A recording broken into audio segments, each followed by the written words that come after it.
Madam অবস্থার জন্য উনি দোয়া চেয়েছেন।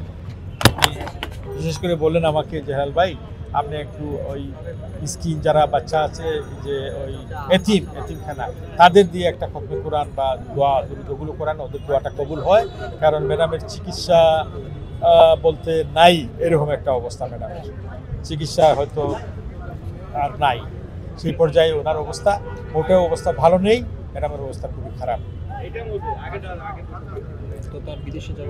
বিদেশে যাওয়া এই মুহূর্তে বিদেশে যাওয়ার মতো পরিস্থিতি মোটেও নেই, এবং চিকিৎসকরা বলতে গেলে অনেকটা হতাশ।